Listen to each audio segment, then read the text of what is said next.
நல்ல ஃபைட்டருக்கும், ஒரு எக்ஸ்பீரியன்ஸ் ஃபைட்டருக்கும் இருக்கிற டிஃபரன்ஸ் வந்து அவங்க ரிங்கில பண்ற கேம் தான் சொல்லுவேன். ஸோ நீங்க பார்த்தீங்கனாலே உங்களுக்கே தெரியும். ஸோ அந்த கேம், அந்த flow, combo flow, counter counter பண்றது ஒரு ஒரு அட்டாக்கு. ஸோ அதுதான் ஒரு நல்ல கேம் எடுத்துட்டு வர முடியும்.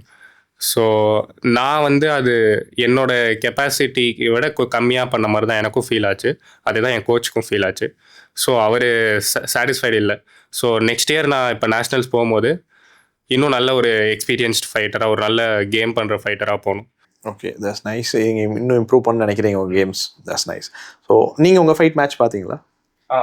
ஸோ உங்களுக்கு என்ன தோணுச்சு பார்க்கும்போது? எங்க நீங்க விட்டோங்கிறது உங்களுக்கு இருந்தது?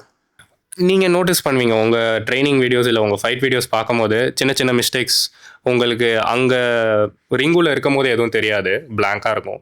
பட் ஆனா வீடியோ பார்க்கும்போது நீங்க நெறைய கத்துப்பீங்க. இந்த இடத்துல அ இந்த கவுண்டர் யூஸ் பண்ணியிருக்கலாம். ஸோ இந்த இடத்துல இது பண்ணியிருக்கலாம். ஸோ அதெல்லாம் வந்துட்டு நீங்க நெறைய நோட்டீஸ் பண்ண முடியும் வீடியோ. எல்லா எல்லா ஃபைட்டர்ஸுமே அது பண்ணுவாங்க கண்டிப்பா. நீங்க ஃபைட் முடிச்சுட்டு அவங்க வீடியோ பார்க்கும்போது அவ்வளோ கத்துப்பாங்க அதுலருந்து. ஸோ அப்படிதான் ஒரு ஒரு ஃபைட்லேருந்தும் லேர்ன் பண்ணிக்க முடியும். So that's nice.